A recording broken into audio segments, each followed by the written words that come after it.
Astro ऋषि आपकी खुशियों के लिए। राकेश जी नमस्कार, एस्ट्रो ऋषि में आपका स्वागत है। हमारे पोर्टल पे जैसे कि आप भी हो, वहाँ पर बहुत सारे प्रश्न लोगों के आते हैं, क्वेश्चंस वो पूछते हैं, तो उनमें से कुछ जिज्ञासा हम लोगों की भी है जिसका आंसर आज हम आप लोगों से प्राप्त करना चाहते हैं। पहला क्वेश्चन है, एस्ट्रोलॉजी आखिर है क्या, इसके बारे में बताइए। हम लोग जो पिछले जन्म में कर्म करते हैं वो स्टोर होते हैं, क्रियमाण, संचित और फिर प्रारब्ध। तो जो हम लोग पिछले जन्म में कर्म करते हैं वो संचित होकर प्रारब्ध बनते हैं। उसके आधार पे डिसाइड होता है कि हमें क्या फल भोगने अगले जन्म में।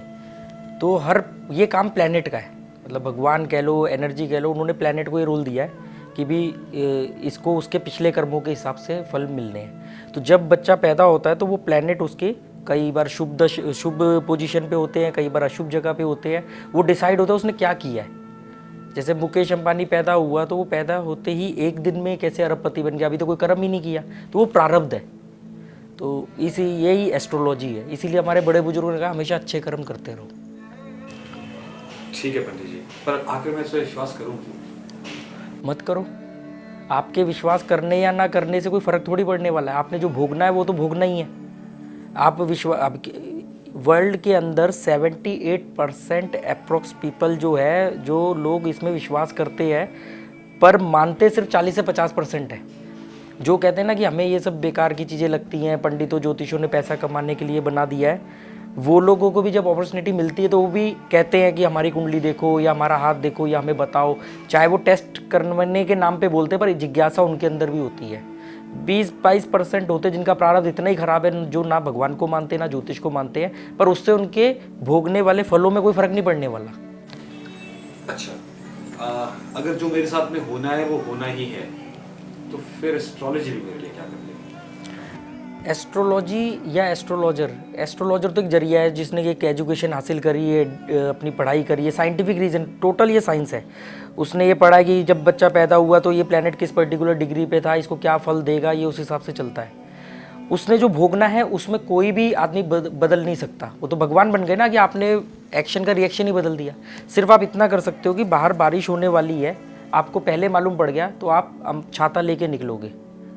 कोई भी आपको अगर दुख भोगने तो आप दुख भोगोगे ही, आपके पास जितना मर्जी करोड़ों रुपया सही। बस इतना फ़र्क पड़ जाता है कि आप सही कर्म करोगे, एस्ट्रोलॉजी का सहारा लोगे तो उसको भोगने में आसानी हो जाती है।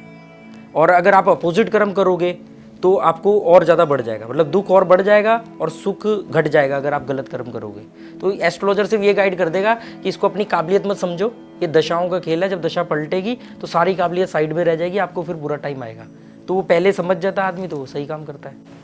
इन ग्रहों के असर होते हैं हम पर? ग्रहों के असर तो हम पे 2400 घंटे होते हैं, हर समय हर पल होते हैं। मैं आपको बोलूँ कि सन है, सौर ऊर्जा से खाना बनता है, आपको कोई हैरानी नहीं हो रही। हाँ भाई, धूप निकलती है, सौर ऊर्जा से खाना बनता है, बच्चे वो लेंस लेके माचिस की तीली तक जला देते हैं, हमें हैरानी नहीं होती। मैं बोलूँ मून की भी रेस का हमारी धरती पे असर आता है, आप कहोगे हाँ हमने किताबों में पढ़ा है कि चंद्रमा से ज्वार भाटा आता है जी, समुद्र की लहरें बढ़ जाती है, पानी घट जाता है।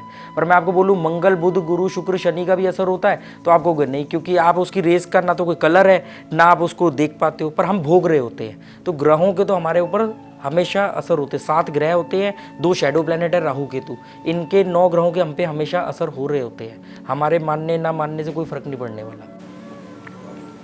पर हम किसी एस्ट्रोलॉजर के पास आखिर जाएं क्यों? सिर्फ इसलिए, पहली बात तो कोई भी एस्ट्रोलॉजर के पास नहीं जाता, वो जाएगा ही तब जब उसका समय सही आएगा। उसका समय सही आएगा, उसको कहीं से कोई सही सलाह मिलनी होगी तो वो किसी एस्ट्रोलॉजर के पास जाएगा, वो उसको कुछ गाइड कर देगा कि भाई जो अभी सही समय चल रहा है ये आगे ख़राब आ सकता है, तो ये काम कर लो, या अभी ख़राब चल रहा है थोड़े दिन बाद ये सही आ जाएगा, अभी इन चीज़ों के दान कर लो तो ये ख़राब समय आसानी से कट जाएगा। और ज़रूरी नहीं कि सही सलाह एस्ट्रोलॉजर के थ्रू आए, कोई भी बड़ा घर का बड़ा बुजुर्ग, विद्वान, कोई अंकल, कोई भी आपको सलाह दे सकता है कि बेटा ये काम कर लो।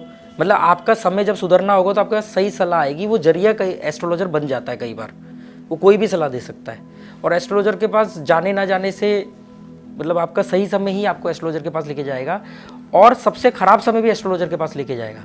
सबसे खराब समय चल रहा होगा तो आप गलत एस्ट्रोलॉजर के पास जाओगे, जो या तो अज्ञानता की वजह से या उसका खुद का टाइम खराब चल रहा है, वो आपको कुछ गलत रेमेडीज बता देगा, गलत रतन पहना देगा और आपका और बुरा हो जाएगा। या आपका बहुत सही समय आ रहा है तब आप एस्ट्रोलॉजर के पास जाओगे। न्यूट्रल लाइफ वाले जो जिनके नॉर्मल समय चल रहा होता है वो लोग ज़्यादातर एस्ट्रोलॉजर के पास नहीं जाते। वो उनकी मम्मी चली जाएंगी, वाइफ चली जाएंगी, वो आएंगे ज्योतिष की बात सुनेंगे, बाहर निकलते कहेंगे हम तो विश्वास नहीं करते, हम तो भगवान की पूजा कर रहे हैं, जो कर रहे हैं कर्म अच्छे करते रहो, हाथ जोड़ लो, कोई ज्योतिष की जरूरत नहीं। वो इस तरह की, इसीलिए 80% लोग सामान्य जिंदगी ही जीते रहते हैं। सिर्फ 20% लोग होते हैं मैक्सिमम जो नीचे से ऊपर जाते हैं या ऊपर से नीचे आते हैं। 80% पीपल जो लोग हैं वो अपने बाप दादों की जो हैसियत है उसमें 10% प्लस या 10% माइनस, ना वो करोड़ को जीरो करेंगे ना वो जीरो को करोड़ बनाएंगे।